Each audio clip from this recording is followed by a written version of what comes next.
On racontait que la carte condamnerait à jamais le Sahel. Mais si tout le monde s'était trompé? Depuis des décennies, une certitude règne. La géographie enferme les nations sans littoral, les privant d'avenir. Pas d'accès à la mer, pas de commerce mondial, pas d'indépendance. Telle est la conviction partagée par les experts et les stratèges depuis des générations. Pour mieux saisir la force de ce préjugé, il faut se rappeler l'exemple de la Suisse, enclavée au cœur de l'Europe. On disait autrefois qu'elle ne survivrait jamais sans accès direct à la mer. Pourtant, elle a bâti une économie florissante sur la finance, l'innovation et la diplomatie, prouvant que la géographie peut être transcendée par le génie humain. Mais le contexte africain est différent. Les infrastructures sont plus fragiles, les alliances plus volatiles, et les défis innombrables. À l'opposé, l'Éthiopie, autre grande nation enclavée, a longtemps souffert du manque d'accès à la mer Rouge après la sécession de l'Érythrée. Son économie a été durement frappée, les coûts d'importation et d'exportation ont explosé, affectant la vie de millions de personnes. Pourtant, l'Éthiopie a su diversifier ses partenaires et investir massivement dans les infrastructures ferroviaires, reliant Addis Abeba à Djibouti. Cet exemple illustre que, même sous pression extrême, des solutions existent. Pourtant, à la fin de l'année 2023 puis en 2024, la réalité a frappé brutalement. Le Mali, le Niger et le Burkina Faso ont vu, du jour au lendemain, les ports d'Abidjan et de Cotonou leur être fermés. Un blocus total, sans appel. Plus de camions, plus de conteneurs, plus de marchandises vitales. Les routes du commerce, sectionnées net, comme on coupe l'oxygène à un malade. Les observateurs misaient sur un effondrement rapide et spectaculaire des économies sahéliennes. Inflation, pénurie de médicaments et de carburant, faim, chaos, soulèvement populaire, tout semblait inévitable. Selon la prophétie, privés de ports, ces pays devaient suffoquer en quelques semaines. Cette croyance ne date pas d'hier. Au cours du XXe siècle, de nombreux conflits ont démontré la puissance des blocus maritimes. Pendant la Seconde Guerre mondiale, le Royaume-Uni a imposé un blocus naval à l'Allemagne nazie, provoquant une pénurie alimentaire et industrielle dévastatrice. Les stratèges du XXIe siècle pensaient appliquer la même recette au Sahel, persuadés que la géographie condamnerait ces peuples à l'asphyxie. Mais contre toute attente, l'effondrement n'a pas eu lieu. Privée de ses poumons habituels, la machine sahélienne n'a pas cessé de battre. Comment expliquer cette survie? Le Sahel a-t-il découvert, sous une pression extrême, une nouvelle manière de respirer? Prenons un instant pour imaginer une famille typique de Ouagadougou. Les réserves de riz s'amenuisent, le carburant devient rare, les pharmacies peinent à remplir leurs rayons. Pourtant, grâce à des réseaux informels, à la solidarité communautaire et à l'ingéniosité des commerçants locaux, la vie continue. Des marchés de substitution s'organisent, des solutions improvisées voient le jour, et l'espoir ne disparaît jamais totalement. Croire que la géographie est un piège, c'est oublier l'essentiel. La capacité d'un peuple à réécrire les règles du jeu face à la crise. Mépriser cette leçon, c'est risquer de perdre son économie, sa souveraineté et son influence. Pour comprendre comment le Sahel a déjoué la prophétie du blocus, plongeons dans la réalité brute de cette fermeture inédite. Que s'est-il passé sur le terrain? Qui a vraiment gagné? Qui a perdu? Et comment, concrètement, le Sahel a-t-il redéfini son destin? Tout commence par un choc. Dès les premières heures du blocus, les frontières s'emmurent et les marchés basculent dans l'incertitude. Ce n'était pas une simple sanction, mais un siège moderne. En quelques jours à peine, la géopolitique ouest-africaine a révélé à quel point la géographie pouvait devenir une arme redoutable. À la fin de l'année 2023, le blocus imposé par la CEDEAO a plongé le Sahel dans une expérience d'isolement extrême, mettant à l'épreuve la résilience de près de 70 millions d'êtres humains, soudainement privés d'accès direct à la mer. Pour mieux comprendre l'ampleur de ce choc, rappelons-nous d'autres grandes crises de l'histoire. En 1962, lors de la crise des missiles de Cuba, les États-Unis ont imposé un blocus naval à l'île, coupant la plupart de ses approvisionnements.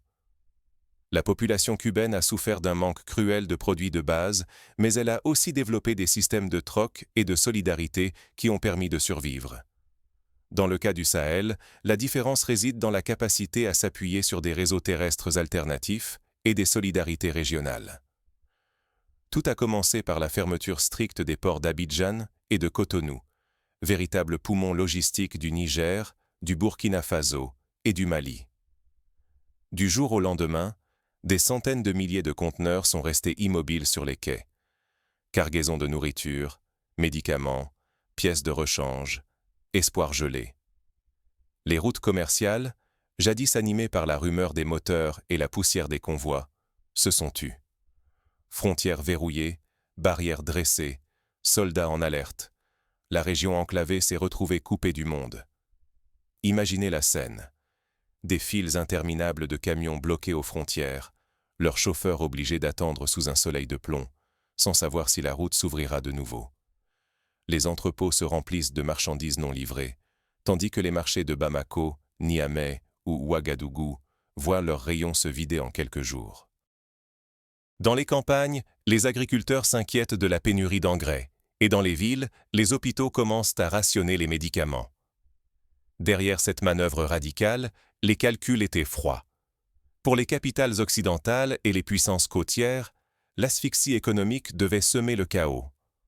On misait sur une inflation galopante, sur des rayons vides, sur la lassitude des populations privées de ressources vitales, persuadées de finir par se retourner contre les nouveaux régimes militaires. L'idée était nette, faire chuter les gouvernements du Sahel sans tirer une seule balle, mais par la faim et la rupture des échanges. Pour illustrer ce pari, souvenons-nous du blocus de Berlin en 1948. Les Soviétiques avaient tenté de soumettre la ville en coupant toutes les voies d'accès terrestres. Mais les Alliés avaient répondu par le pont aérien de Berlin, organisant plus de 200 000 vols pour ravitailler la population. De la même façon, le blocus du Sahel était censé plier la région, mais c'était sans compter sur la créativité et la détermination de ses habitants. Mais cette stratégie négligeait une vérité cruciale. La dépendance logistique, lorsqu'elle est sous-estimée, expose des millions de vies à un danger mortel. Derrière chaque conteneur bloqué, c'est un système entier qui vacille. Bébés sans lait, générateurs à l'arrêt, agriculteurs privés d'engrais. La moindre erreur dans ce jeu d'étranglement pouvait précipiter une catastrophe humanitaire à l'échelle régionale. Pourtant, ce que les architectes du blocus n'avaient pas anticipé, c'est la capacité des peuples du Sahel à transformer la contrainte en moteur de changement. Non, la carte n'est pas une prison, elle est un puzzle, et chaque crise force à recomposer ses pièces. On attendait un effondrement. Mais à la place, un retournement inattendu s'est dessiné. Comment le Burkina Faso et ses voisins ont-ils su riposter à l'étouffement imposé par le blocus? La réponse commence dans les coulisses, là où s'organise la survie. Quand une porte se ferme, une autre s'ouvre, ou se construit de toutes pièces. La fermeture brutale des ports de Cotonou et d'Abidjan aurait pu étouffer le Sahel, condamner sa respiration économique. Mais, contre toute attente, une autre issue s'est dessinée. Le Togo, jusque-là discret, a saisi sa chance. Son port de Lomé s'est imposé du jour au lendemain comme la nouvelle artère vitale du Sahel. Prenons une image concrète. Avant la crise, plus de 80% du trafic commercial du Burkina Faso transitait par Abidjan ou Cotonou. En moins d'un mois, ces flux se sont réorientés vers Lomé, forçant les transporteurs à revoir toutes leurs habitudes.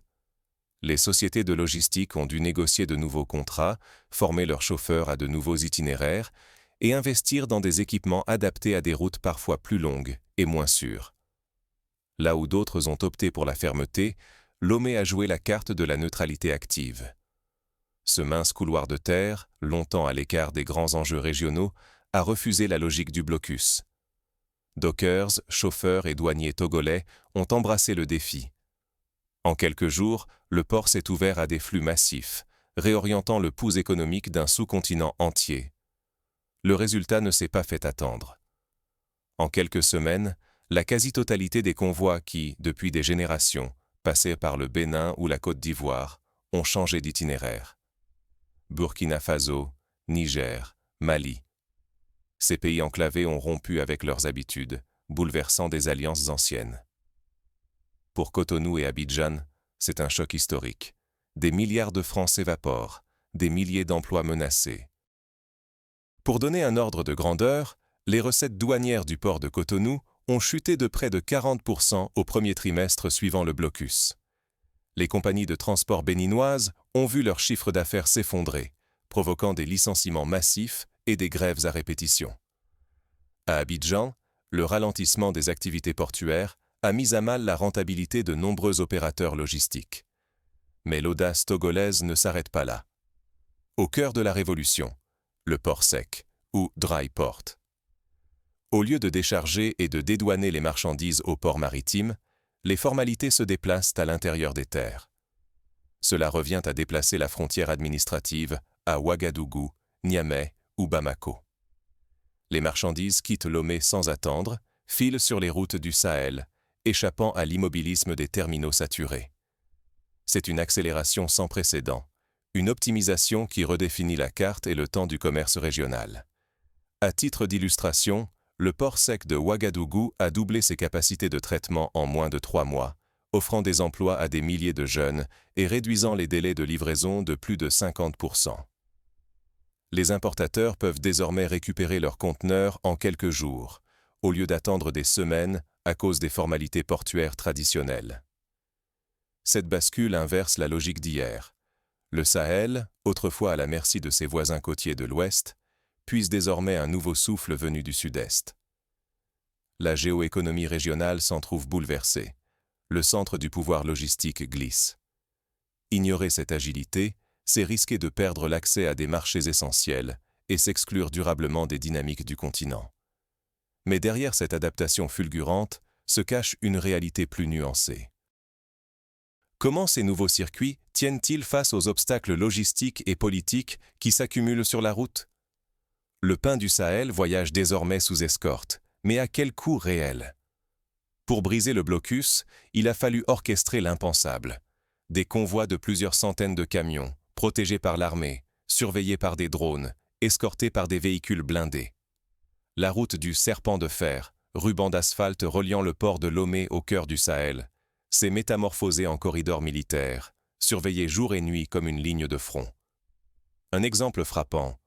En janvier 2024, un convoi de 400 camions transportant du riz, du sucre et du carburant a traversé le Togo et le Burkina Faso, sous protection militaire, mobilisant plus de 1000 soldats et une dizaine de drones de surveillance. Cette opération, inédite dans l'histoire de la région, a permis d'éviter les attaques de groupes armés, mais a coûté plusieurs millions de francs, CFA, en logistique et en carburant. Derrière la prouesse logistique, la réalité humaine est implacable. Pour les routiers, chaque trajet devient une épreuve. Dormir sur le siège, rouler sans relâche, guetter la moindre embuscade. La population observe ces colonnes d'acier avec soulagement. Nourriture et carburant arrivent enfin, mais aussi avec inquiétude, face à la normalisation du danger. Pour comprendre la tension vécue par ces conducteurs, il suffit d'écouter le témoignage d'Abdoulaye, chauffeur depuis 10 ans. Avant, je faisais le trajet Ouagadougou-Lomé en 2 jours. Maintenant, il me faut parfois 5 jours, avec la peur au ventre. Ma famille s'inquiète à chaque appel. Cette anxiété collective finit par peser sur toute la société. Cette militarisation de la chaîne logistique a un prix exorbitant. D'abord, la lenteur. Chaque convoi, ralenti par les contrôles et la prudence, met parfois 3 jours pour accomplir ce qu'un seul camion parcourait en 1 journée avant la crise. Ensuite, les routes, déjà fragiles, s'abîment sous le poids des camions surchargés et le passage répété des blindés. Les dépenses en carburant s'envolent. Il faut désormais 3 fois plus de gasoil pour sécuriser le même volume de marchandises. À moyen terme, cette surcharge accélère la dégradation des infrastructures. Les coûts de réparation des routes nationales au Burkina Faso ont doublé en 6 mois. Les autorités locales doivent arbitrer entre l'entretien des routes et d'autres priorités essentielles, comme la santé ou l'éducation. Mais c'est surtout le facteur humain qui s'effrite. Les conducteurs dorment à peine, vivent sous tension constante. Leurs familles retiennent leur souffle à chaque départ. Beaucoup songent à tout arrêter. Certains refusent déjà de s'engager sur les axes les plus risqués. Sur le papier, le blocus est brisé. Les hangars se remplissent, les marchés s'animent, les stations-service retrouvent la vie. Mais à quel prix? Ce système d'urgence, bâti dans la peur, n'est pas viable à long terme. Il épuise les hommes, fragilise les infrastructures et pèse lourdement sur les finances publiques. Pire encore, il installe une nouvelle dépendance, celle d'une économie militarisée, toujours sur le fil du rasoir. Ce phénomène rappelle le syndrome de la forteresse assiégée, observé dans d'autres contextes. À Gaza, par exemple, la militarisation des convois humanitaires est devenue la norme, mais au prix d'une économie paralysée et d'une population constamment sous pression. Le Sahel ne peut se permettre une telle normalisation de l'urgence. Poursuivre ainsi, c'est risquer de sacrifier la compétitivité du Sahel et de compromettre sa stabilité économique durablement. On ne bâtit pas l'avenir sur l'urgence permanente. Pour sortir de cette impasse, il faudra inventer d'autres chemins. Les choix faits aujourd'hui redessineront la carte du Sahel pour une génération. Et si le futur du Sahel se dessinait sur des rails d'acier plutôt que sur de l'asphalte fissuré? Cette idée, jugée utopique il y a quelques années, s'impose désormais comme une évidence stratégique. Face au blocus, la route bitumée a montré sa fragilité. Soumise aux caprices des voisins, vulnérable devant les tensions politiques. Le rail, lui, promet la continuité et la souveraineté. Il offre la possibilité de réinventer un axe économique, d'ancrer le Sahel dans une dynamique durable, loin de la dépendance aux camions et aux ports hostiles. Le projet ferroviaire entre Lomé et Ouagadougou incarne ce tournant. Il n'est pas un simple contournement, mais une révolution logistique. On peut s'inspirer du développement du transsibérien en Russie, qui a permis d'intégrer les régions éloignées et de sécuriser l'approvisionnement de millions de citoyens. Ou encore du chemin de fer Addis Abeba-Djibouti, qui a transformé l'économie éthiopienne en facilitant l'accès aux marchés mondiaux. Pour le Sahel, investir dans le rail, c'est prendre le pari de la résilience et de l'autonomie. Ce corridor n'est pas une simple voie de transit. Il transforme le Sahel, longtemps perçu comme un cul-de-sac, en carrefour régional. Demain, Ouagadougou sera bien plus qu'une destination finale. La ville deviendra un point de convergence pour flux, idées et ambitions. Paradoxalement, le blocus qui aurait pu isoler la région l'a poussé à imaginer ses propres connexions. La leçon est nette. Un service remplaçable ne doit jamais devenir la clé d'une souveraineté. Quand les routes se ferment et que les ports se plient à des pressions, seule l'intégration régionale garantit la résilience. Investir dans le rail, c'est gagner en pouvoir de négociation. La fidélité aveugle à des partenaires instables devient alors un piège, tandis que la coopération régionale ouvre la voie à la survie commune. Chaque kilomètre de rail posé, chaque gare inaugurée, incarne la construction d'une souveraineté tangible. Pour accélérer ce changement, il est crucial de mobiliser des financements innovants.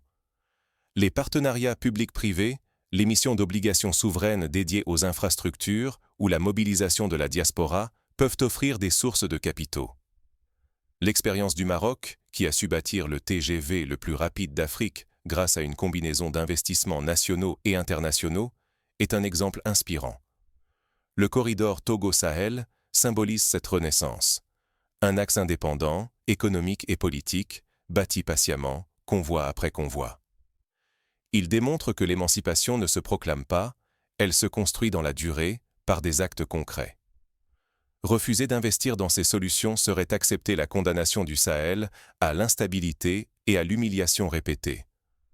Au contraire, choisir l'intégration régionale et l'indépendance logistique, c'est donner au Sahel les moyens de ses ambitions et offrir à ses habitants l'espoir d'un avenir sécurisé. Pratiquement, cela signifie investir dans la formation des techniciens ferroviaires, moderniser les gares, sécuriser les axes contre les sabotages et renforcer la coopération avec les voisins. Cela passe aussi par la digitalisation des flux douaniers, l'optimisation des stocks et l'adoption de technologies vertes pour réduire l'empreinte écologique du transport.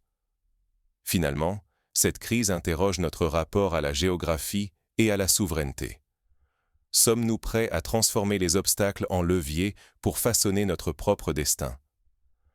Pour comprendre comment cette transformation est devenue possible, il faut revenir sur les choix audacieux et les alliances stratégiques qui ont émergé pendant le blocus. Quels risques ont été pris et à quel prix? À l'échelle locale, des coopératives agricoles ont mutualisé leurs ressources pour importer des semences via Lomé, contournant les hausses de prix. Des PME sahéliennes ont développé des applications mobiles pour coordonner les convois et améliorer la traçabilité des marchandises, limitant les pertes et les retards. Au niveau diplomatique, le Burkina Faso et ses voisins ont renforcé leurs liens avec des puissances émergentes comme la Turquie ou la Chine, obtenant des accords de fourniture en équipement et en technologie. Ces nouveaux partenariats ont accéléré la diversification des sources d'approvisionnement et réduit la vulnérabilité face aux pressions occidentales. Le destin ne se lit pas sur une carte. Il se forge dans la main de ceux qui refusent la résignation et osent défier le statu quo. Face au blocus, beaucoup annoncèrent la fin inévitable du Burkina Faso et du Sahel. La géographie semblait rendre la sentence irrévocable. Mais la survie de la région a prouvé que la carte n'est qu'un début, jamais une frontière définitive. Ce que d'autres nommaient « mur » est devenu laboratoire d'idées. Là où l'on attendait l'effondrement, l'ingéniosité a dessiné de nouveaux chemins, noué d'autres alliances, inventé des réponses inédites là où il n'y avait que des blocages. La véritable leçon de cette épreuve? La géographie n'est pas une prison, mais un puzzle mouvant. Chaque crise, chaque sanction oblige à déplacer les pièces, à trouver des partenaires inattendus, à bâtir ce qui n'existait pas hier. Refuser d'apprendre, c'est choisir la paralysie. Le danger est immense. Ignorer la puissance de l'adaptation, c'est rester prisonnier d'un passé qui n'existe déjà plus. C'est s'enfermer dans un schéma dépassé, perdre des débouchés, des revenus, et voir fondre l'indépendance durement acquise. Pourtant, ceux qui osent réécrire les règles, qui refusent la fatalité inscrite sur la carte, deviennent architectes d'un avenir neuf. L'avenir appartient à ceux qui transforment chaque limite en opportunité, chaque contrainte en puissance. La question nous revient à tous. Serons-nous prêts, lors de la prochaine crise, à regarder au-delà de la carte? Saurons-nous inventer d'autres chemins, tisser des ponts invisibles? Rester spectateur, c'est risquer de répéter les défaites d'hier. Prendre part à la réflexion et à l'action, c'est s'assurer d'être acteur du monde de demain. Plutôt que de subir la géographie, faisons-en notre allié. Car l'histoire, elle, n'est jamais écrite d'avance. Elle attend qu'on la prenne en main, qu'on l'invente, pas à pas.